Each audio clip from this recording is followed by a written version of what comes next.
चंद्रमा से 9 भाव आगे जो भी भाव पड़ रहा है, उससे रिलेटेड एक्टिविटीज जब तक होती रहेंगी, व्यक्ति खुश भी रहेगा और एक तरह से एक्टिव भी रहेगा। उसको लगेगा कि जिंदगी में आगे बढ़ने की जरूरत है। जैसे चंद्रमा लगन में है, तो वहां से 9 भाव आगे 9वां भाव ही हो गया। अब 9वां भाव क्या है? स्टडी है, ट्रैवल है, पिता से कनेक्शन है। ये बना रहेगा, व्यक्ति आगे बढ़ता रहेगा। चंद्रमा दूसरे भाव में है, व्यक्ति प्रोफेशनली एक्टिव रहेगा और ठीक रहेगा, वरना कहीं ना कहीं एडिक्शन का शिकार वो हो जाएगा। चंद्रमा तीसरे भाव में है, छोटी छोटी डिजायर पर फोकस करे, वो जैसे जैसे पूरी होती रहेंगी, ओवर थिंकिंग नहीं होगी। चंद्रमा चौथे भाव में है, तो यहाँ से 9वां भाव 12वां भाव हो गया। ये भी ट्रैवल का दिखाता है, हॉस्पिटैलिटी का भी दिखाता है, ठीक है ना। तो वो सब चीजें व्यक्ति को शांत रखेंगी। हालांकि 12वां भाव आपकी बेड लाइफ को भी दिखाता है। 5वां भाव, अब यहां से लगन पे बात आ गई।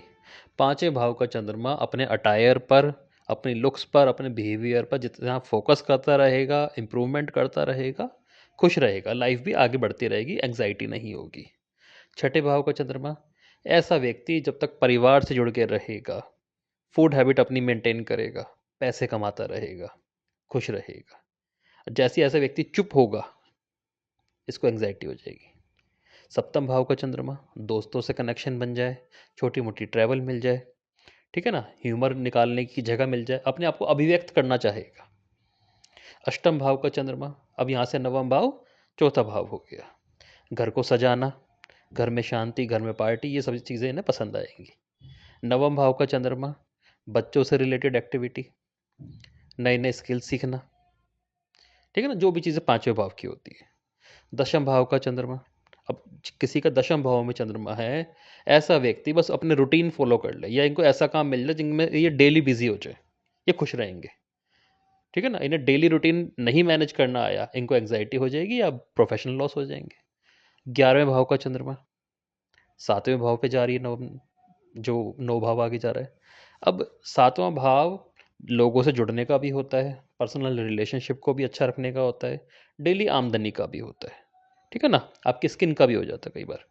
तो अपने आप को भी अच्छा रखना, और जो लोग आपसे मिल रहे हैं उनसे अच्छे से कनेक्शन बनाना।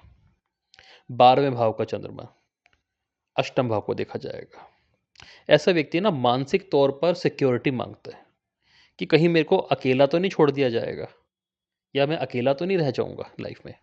तो ये सिक्योरिटी की इसको ज़रूरत होती है, ठीक है ना। तो जितना ज़्यादा एक तरह से साइकोलॉजी पढ़ते रहना, घूमने फिरने से रिलेटेड चीज़ें पढ़ते रहना, हेल्थ मेंटेन करने की ओर जाना, वो चीज़ें इन्हें फ़ायदा देती है। वरना फिर वही नींद की प्रॉब्लम आ जाएगी, एंग्जाइटी आ जाएगी। तो चंद्रमा से 9 भाव आगे जो भी भाव पड़ रहा है उसको चलायमान रखना ज़रूरी हो जाता है।